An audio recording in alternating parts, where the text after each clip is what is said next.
While the development of modern thought in Vietnamese society has become more open compared to before, patriarchy is no longer as prevalent in every family.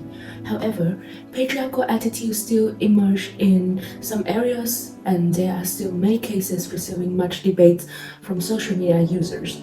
Does patriarchy truly still exist? What constitutes patriarchy, and has there been any change between the digital age and past? As a Vietnamese woman raised in a patriarchal society rooted in Confucian values that established a strict patrilineal system where women were subordinate to men, I have experienced limitations and feelings of inferiority and deviating from traditional gender norms, from body shaming to restrictive principles about how women should behave. Through social media, I've seen how this entrenched patriarchal structure shapes societal perspective in derogatory comments that demean women, or creative content that portrays male dominance and female vulnerability as the norm.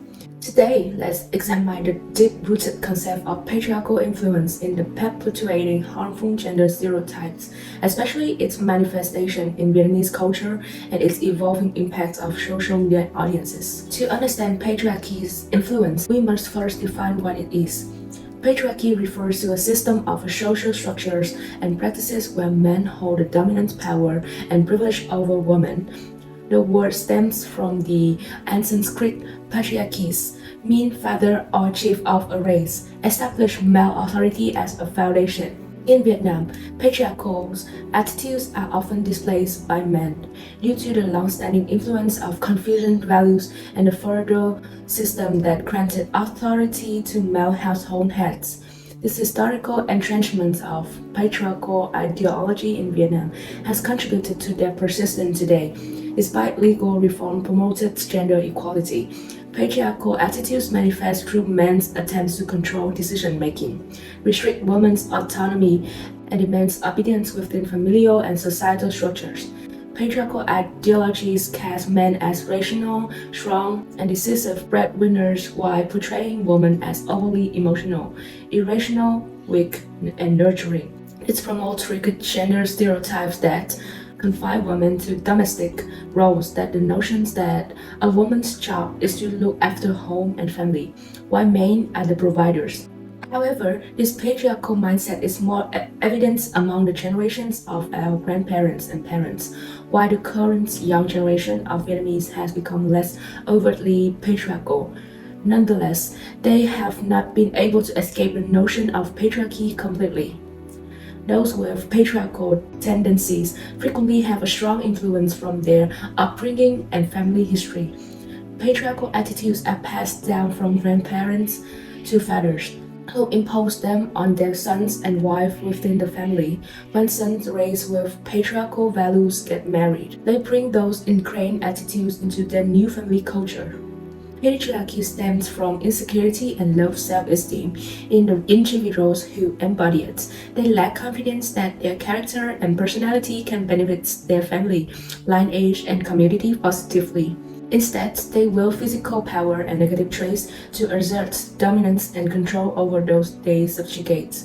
Moreover, the consequences of patriarchy even affect grandmothers and mothers who endure compression from their husbands.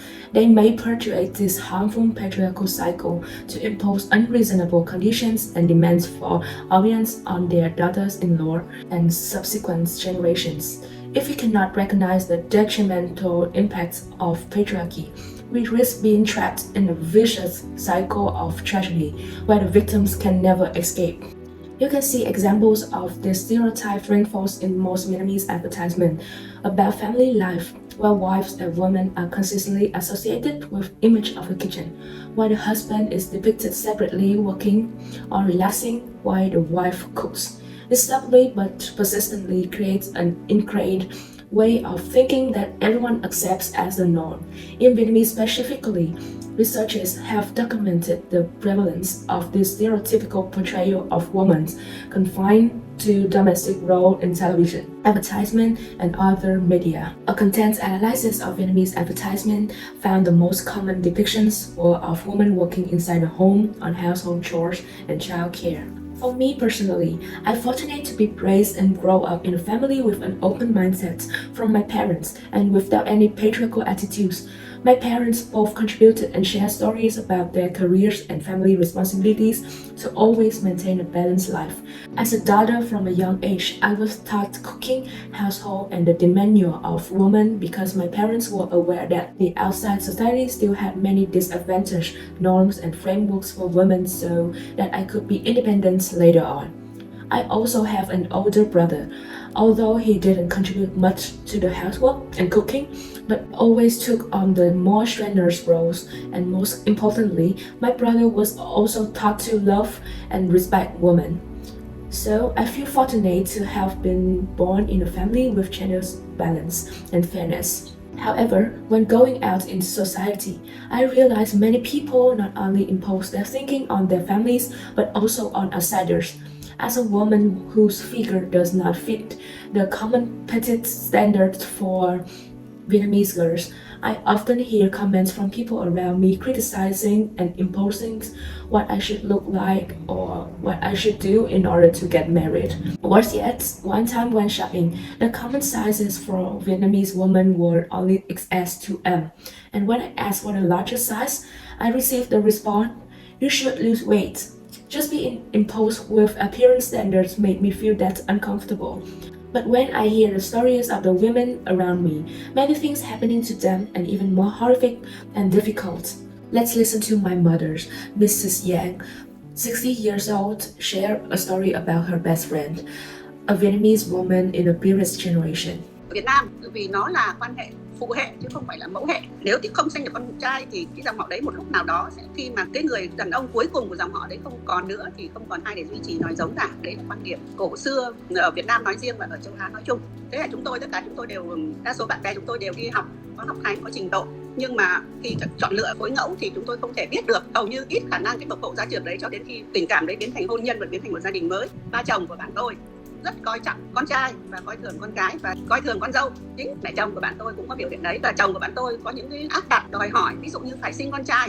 Bạn tôi một người rất là khó sinh nở, sinh con bằng thụ tinh nhân tạo. Sau đó rất lâu, mất vài năm thì mới ông ta thuyết phục được anh ta cái việc sinh con.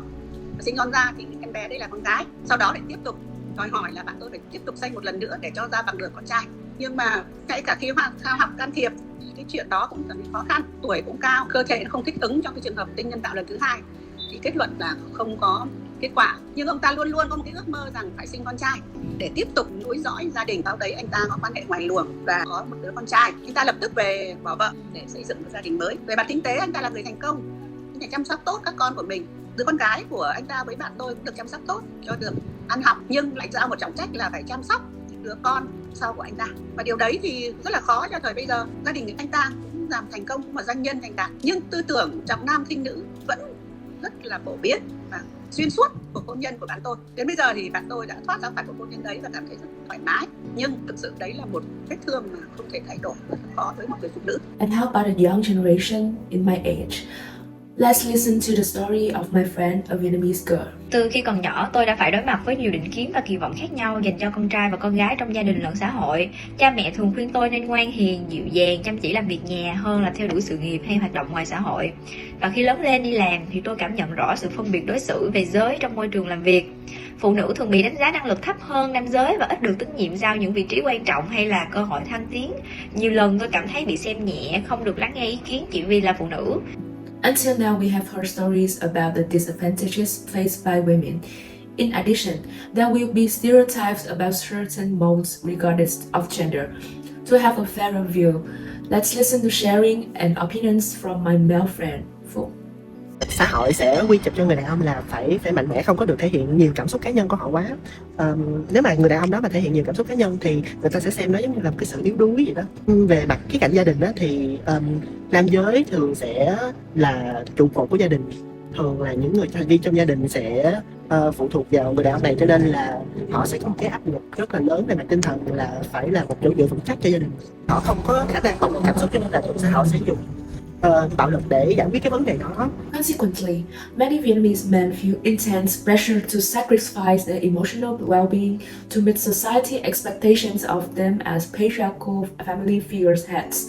This toxic mindset around masculine norms prevents men from healthily processing difficult emotions. Men's mental health suffers from impossible standards of masculinity, and women bear the brunt of that bottled-up anger and stress through spousal abuse when it boils over. One of a typical example in Vietnam that has been widely discussed is when there is a news about women confronting their cheating husbands.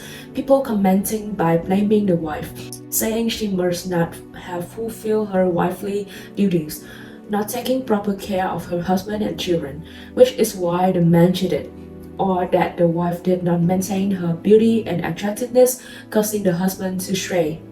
Some even unreasonably criticize the wife's appearance. Meanwhile, with the same situation, few condemn and wrongful behavior of men. This reflects an attitude of forgiveness and indulgence towards men, infidelity or betrayal in marriage just because the wife is not beautiful or did not perform her role well. This comment and content clearly reflect discriminatory attitudes, blame, and gender bias in society towards women. They reinforce the traditional role that women must be obedient and virtuous to keep their husband, while men have the right to cheat without condemnation.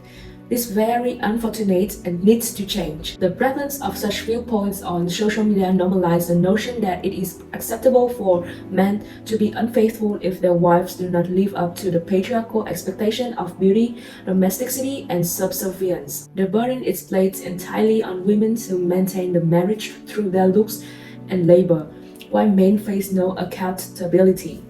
Rather than condemning the husband's violation of marital vows, the patriarchal mindset leads to misdirect anger towards the mistress as the homebreaker.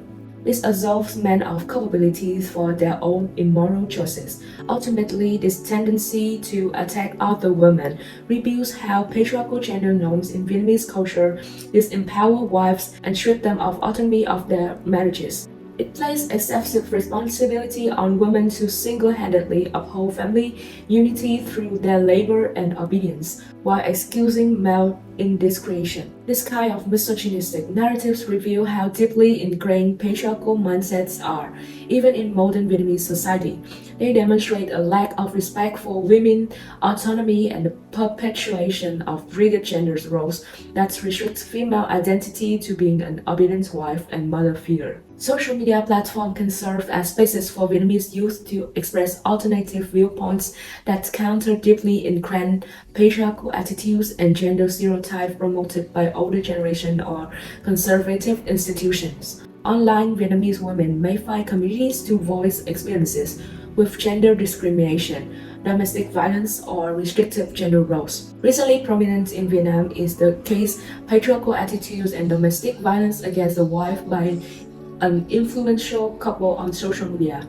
After speaking out against unfair treatment at her husband's house, this female mother suffered physical assault from both her mother-in-law and husband. Afterwards, she immediately live-streamed images of herself beaten to the point of bloody mouth and swollen face. She condemned that action and officially left her husband's home with her son. On the same day, the husband in the story posted on social media to explain, but received mostly criticisms because the entire post blamed the girl for being psychologically unstable and stubbornly not admitting his mistakes. Not stopping there, netizens also continuously found much evidence of his patriarchal nature that had been revealed in the past, along with his previous relationships. Therefore, this family was immediately cut off and stopped from being broadcast in the show Moms Away That's a Superhero, a TV program promoting gender equality and the balanced roles of families and mothers in the family. Tất nhiên, cộng đồng mạng sẽ căn cứ vào đấy để lên án. Người mẫu có thể được xót thương trong một vài hoàn cảnh, và anh chồng kia có thể bị lên án trong một thời gian, các quan hệ của anh ta sẽ bị đổ bể. Nhưng mà những người muốn cứu giúp cô đó cũng có thể khó để mà tiếp cận, bởi vì người ta không muốn dính. Thời bây giờ người ta không thích phiền hà, người ta không muốn dây vào những cái rắc rối. Cộng đồng chỉ lên án một thời gian cũng sẽ mệt và sẽ dừng lại. Còn gốc rễ của vấn đề ở đây có được thay đổi hay không là chính của mỗi người. Cô đó phải tự nghĩ ra mình phải lên thế nào, anh ta phải tự sửa đổi như thế nào để cho cuộc hôn nhân đấy đi tiếp để sẽ không là như vậy nữa. Và nếu chia tay thì cuộc sống mới của mỗi người đều phải tốt đẹp hơn. Dù là phụ nữ hay đàn ông đều có quyền có lên tiếng về những cái việc mà họ không đồng tình trong cái gia đình của mình hoặc là không đồng tình trong cái xã hội đó. Extending this right to speak up to both genders within families dismantles hierarchical patriarchal family dynamics, where women have been expected to defer to male authority figures like husbands and fathers-in-law. Similarly, granting both women and men the ability to express dissent in that society defies patriarchal cultural systems that have marginalized women's influence in the public sphere while prioritizing male-dominated power structures. More broadly, expanding educational and economic opportunities for Vietnamese women likely contributed to greater gender equity and empowerment over time. More broadly, expanding educational and economic opportunities for Vietnamese women likely contribute to greater gender equity and empowerment over time. As more women become financially independent and achieve higher levels of education, societal narratives around their primary roles being domestic or subordinate to men may lose traction. On one hand, the social media provides platform for women to assert their strength, confidence, and individuality in defiance of traditional submissive female stereotypes. The proliferation of feminist ideas online encourage Vietnamese women to be assertive and ambitious and pursue careers rather than solely domestic roles. This aligns with the economic empowerment efforts highlighted in the research. However, social media has also introduced new pressures around adhering to narrow beauty standards of pale skin, slender figures, and idealized femininity. Body shaming and harsh judgment of women's appearance are rampant online. This can undermine self-confidence, especially among young Vietnamese women. It demonstrates how patriarchal control over women's identities persists, just through new modern channels like social media rather than only traditional institutions. Nếu mà người đàn ông public một cái ảnh nào đó về cái việc anh ta xăm hình nhiều hay gì đó thì ở dưới bình luận thì toàn là khen. Còn đối với phụ nữ mà cái cách mà họ up ảnh giống như vậy nhưng mà lúc mà kéo xuống bình luận thì toàn là những cái bình luận miệt thị phụ nữ. Nó là tại sao họ lại làm như vậy, họ nghĩ như vậy là hay sao?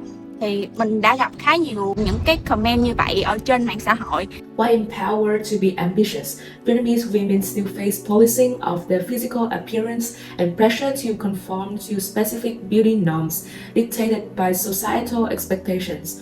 Your perspective encapsulates this dichotomy, feeling freer to express yourself and pursue goals, yet also experience anxiety about meeting new appearance standards proliferated on social media. Ultimately, while digital spaces have allowed more open discussion of feminism and women empowerment in Vietnam, overcoming deeply ingrained patriarchal mindsets that objectify and critique women's bodies remain an obstacle. Sustainable progress requires rejecting oppressive beauty myths in addition to dismantling gender discrimination in economic and political sphere. Cố gắng phản bác lại bằng cách chia sẻ thông tin, giáo dục và nâng cao nhận thức. Tôi thường lên tiếng bảo vệ phụ nữ trước những lời lẽ xúc phạm, miệt thị một cách lịch sự nhưng kiên quyết. Đồng thời tôi cũng kêu gọi những cộng đồng cùng chung tay lên án, báo cáo những nội dung vi phạm để các nền tảng mạng xã hội có biện pháp xử lý nghiêm khắc. Việc lan tỏa những quan điểm tiến bộ tích cực về vấn đề giới sẽ từng bước giúp thay đổi định kiến trong xã hội. Những cái bạn nam hãy lên tiếng bảo vệ người phụ nữ của mình trong những cái trường hợp như vậy, để phụ nữ hay là đàn ông gì đều có cùng bình đẳng và mọi thứ đều cứ balance với nhau và không có ai bị bỏ lại hoặc là bị xem thường trong cái xã hội này. Cả hai đều phải chịu áp lực, cho nên là mình không thể gọi là nâng cái quyền của phụ nữ lên xong rồi kiểu đạp cái quyền đàn ông xuống. Mà mình nghĩ là cả hai cần phải có một cái nhìn khách quan hơn về cái vấn đề này trong xã hội.